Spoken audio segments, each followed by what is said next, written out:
बड़ी जानकारी देहरादून से आ रही है। सिलक्यारा टनल हादसे को 100 घंटे पूरे। टनल में फंसे 40 मजदूर लड़ रहे जिंदगी की जंग। अभी तक उनको बाहर नहीं निकाला जा सका है। अब हाई पावर ड्रिलिंग मशीन से बचाव कार्य को अंजाम दिया जाएगा। और इस मशीन की खासियत यह है कि 1 घंटे में 5 मीटर पाइप आगे बढ़ा सकती है ये मशीन। करीब 60 मीटर मलबा हटाना अब भी बाकी है, जो अपने आप में चुनौतीपूर्ण है। मजदूरों तक पहुंचने में 10 से 12 घंटे लगने की संभावना।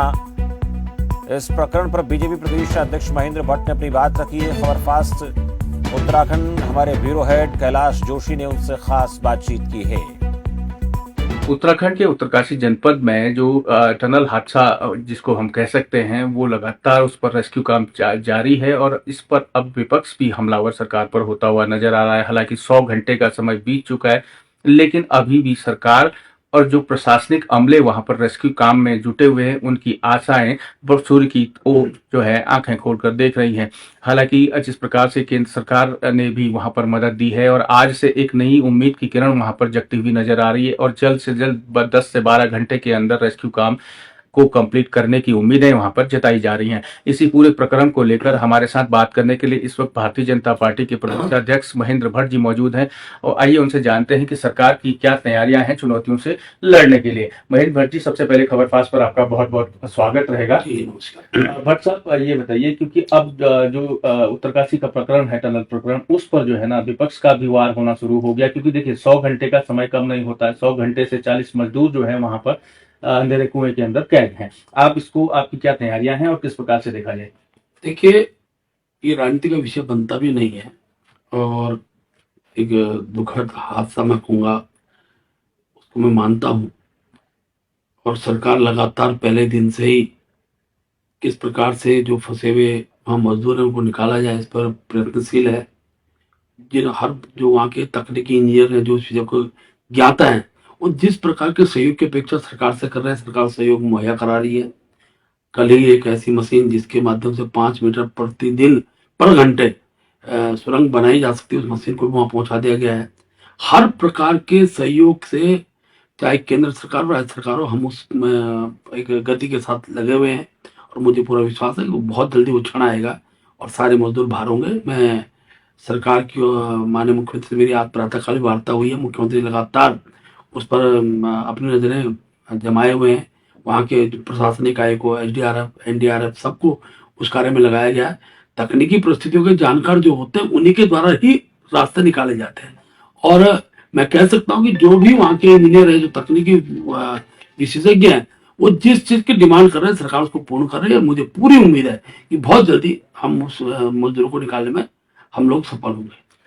अच्छा, एक महत्वपूर्ण सवाल अध्यक्ष जी ये है कि अब ये बताया जा रहा है कि सेना ने मोर्चा संभाल लिया है, कितनी सत्यता है? और दूसरी ओर जो कांग्रेस के कल पूर्व मंत्री प्रसाद नैथानी भी वहां विजिट करके आए हैं और आज वो सरकार को घेरने के लिए एक प्रेस कॉन्फ्रेंस भी करने जा रहे हैं, क्योंकि जो महत्वपूर्ण मुद्दा बन गया है और लाजमी है कि सरकार उसमें काम कर रही है। सरकार दिन रात एडी चोटी का जोर लगा रही है, लेकिन दुर्भाग्यवश मौसम की जो विफलताएं हैं, कई तरह की टेक्निकल परेशानियां वहां पर आ रही हैं। जिस प्रकार से हमने देखा कि मुख्यमंत्री भी कल रात्रि प्रवास दिल्ली में था, लेकिन इस कारण मुख्यमंत्री कल देर शाम ही यहाँ पर लौट आए थे। तो चुनौतियां तो है ही हैं, उसके अलावा जिस प्रकार से विपक्ष हमलावर हो रहा है और सेना की तैनाती की बात अब कही जा रही है, इस बात पर कितनी सत्यता है? देखिए, भारत सरकार भी पूरी तरह निगरानी रखी हुई है। जो सेना की भी आवश्यकता पड़ेगी, सेना के सहयोग से भी हम इनकार नहीं करते हैं। अभी हमारा लक्ष्य है उन लोगों की को सुरक्षित बाहर निकालना है। और मुझे ईश्वर की बहुत बड़ी कृपा है कि उनको समय पर दवाई पहुंच रही है, उनका भोजन की व्यवस्था की जा रही है। लेकिन तो भी जब तक व्यक्ति बाहर नहीं आते, ये चिंता स्वाभाविक रूप से उनके परिजनों को, वहाँ जो बाकी की जो श्रमिक है, उनको होना लाजमी है। लेकिन सरकार की ओर से कोई कोताही किसी रूप में बरती नहीं जा रही है। और मैं कह सकता हूँ कि आखिरकार सुरंग के अंदर से फंसे हुए लोगों को कोई नेता तो निकाल नहीं सकता है। मंत्री प्रसाद जी चाहे 20 प्रयास कर ले, लेकिन ये सत्य है कि उसके लिए जो जो आवश्यकताएं, जो वहां के तकनीकी विशेषज्ञ मांग रहे हैं, उनको उपलब्ध कराई जा रही है। और किसी भी प्रकार की सहयोग की, क्योंकि भारत सरकार भी कर, विदेश तक से हमने जो इसके इंजीनियर्स हैं विदेशी, उनको भी हमने बुलाया। हर प्रकार से जान माल को कोई नुकसान ना हो, इसका पूरा ध्यान सरकार की ओर से रखा जा रहा है।